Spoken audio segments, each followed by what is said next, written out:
Hallo und herzlich willkommen zum MC-Tools Videotutorial. In diesem Video zeige ich, wie vorgegangen werden kann, um einen Motor mit einem Regler von Mi-Control in Betrieb zu nehmen. Zuerst muss in MC-Tools nach dem Gerät gesucht werden.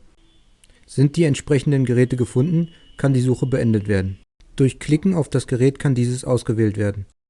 Ist das gewünschte Gerät ausgewählt, sollte zuerst der Zustand des Geräts abgefragt werden. Hierzu kann das Tool DSA Status verwendet werden. Dieses Tool zeigt die wichtigsten Statusinformationen des Reglers auf einen Blick. Dazu zählen aktuelle Sollwerte, Ist-Werte, Zustände der IOs sowie der aktuelle Gerätestatus. In diesem Fall ist sofort ersichtlich, dass das Gerät einen Fehler anzeigt. Der Fehlercode kann hier abgelesen werden. Um den Fehlercode auszuwerten, kann mit der rechten Maustaste auf den Fehlercode geklickt werden und dann auf die Schaltfläche Parameterhilfe geklickt werden. Es öffnet sich das MC-Manual an der entsprechenden Stelle und es ist ersichtlich, was der Parameter, in diesem Fall der Fehlercode, bedeutet. In diesem Fall bedeutet der Fehler -1000, Leistungsspannung ist zu gering. Wie auch im Statusfenster zu sehen ist, beträgt die Leistungsspannung 0 Volt. Schalte ich nun die Leistungsspannung ein, ist ersichtlich, dass sich der entsprechende Wert ändert. Der Fehler liegt aber weiterhin an, da dieser nicht quittiert wurde. Um den Fehler zu quittieren, muss das Tool DSA Steuerung geöffnet werden. In diesem Tool kann ebenfalls der Gerätestatus abgelesen werden. Durch einen Klick auf den Button Fehler löschen kann der Fehler quittiert werden. Da die Ursache des Fehlers beseitigt und der Fehler quittiert wurde, liegt nun kein Fehler mehr an. Da kein Fehler mehr anliegt, kann der Regler nun konfiguriert werden. Hierzu muss das Tool DSA Konfiguration geöffnet werden.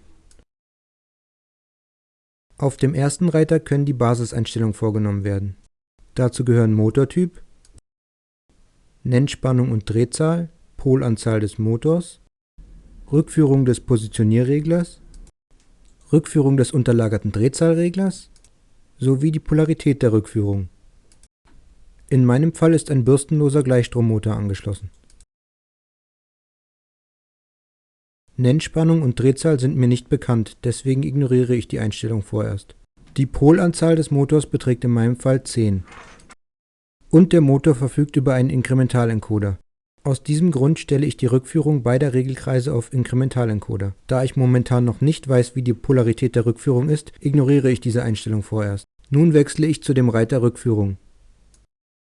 In diesem Reiter können verschiedene Einstellungen zur Rückführung vorgenommen werden. Wichtig ist momentan die Auflösung des Inkrementalenkoders. Da diese in meinem Fall 2000 Inkremente pro Umdrehung beträgt, muss ich den Wert nicht ändern. Als letztes wechsle ich auf den Reiter Strom. Hier können verschiedene Einstellungen für den Strombetrieb vorgenommen werden. Da ich nicht sicher bin, wie der Motor sich verhalten wird, begrenze ich den Strom sicherheitshalber. Hierfür wähle ich einen Wert, bei welchem sich der Motor noch bewegen sollte, aber nicht zu viel Moment generieren kann. Da ich nun die grundlegenden Einstellungen vorgenommen habe, übertrage ich die eingestellten Werte in das Gerät. Dazu klicke ich auf den Button im Gerät setzen. Wenn die Werte erfolgreich übertragen wurden, kann ich DSA Konfiguration vorerst schließen.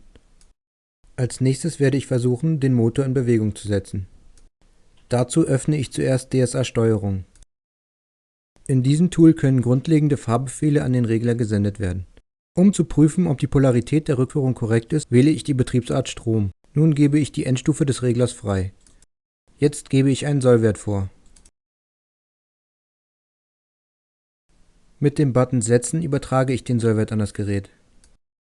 In der Schaltfläche Aktuelle Werte kann ich nun den aktuellen Motorstrom sowie die aktuelle Drehzahl sehen. Da der aktuelle Motorstrom positiv, aber die aktuelle Drehzahl negativ ist, ist erkennbar, dass die Polarität der Rückführung falsch ist. Ich sperre nun die Endstufe, öffne DSA Konfiguration und ändere die Polarität der Rückführung.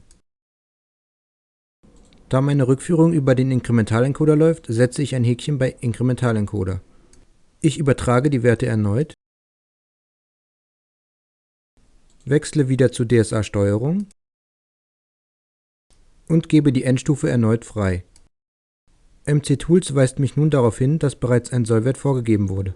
Da ich den Sollwert an das Gerät senden will, bestätige ich die Übernahme des Sollwerts mit dem Button Nein. Der Motor beginnt sich wieder zu bewegen und dieses Mal sind Motorstrom und Drehzahl positiv. Nun kann ich testen, ob sich der Motor auch im Drehzahlbetrieb steuern lässt.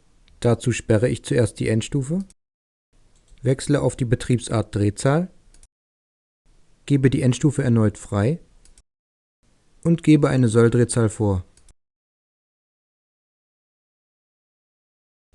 Der Motor bewegt sich nun mit der vorgegebenen Solldrehzahl. Die erste Inbetriebnahme ist somit abgeschlossen und ich kann nun anfangen, weitere Einstellungen wie PID-Regelparameter vorzunehmen. Vielen Dank fürs Zuschauen.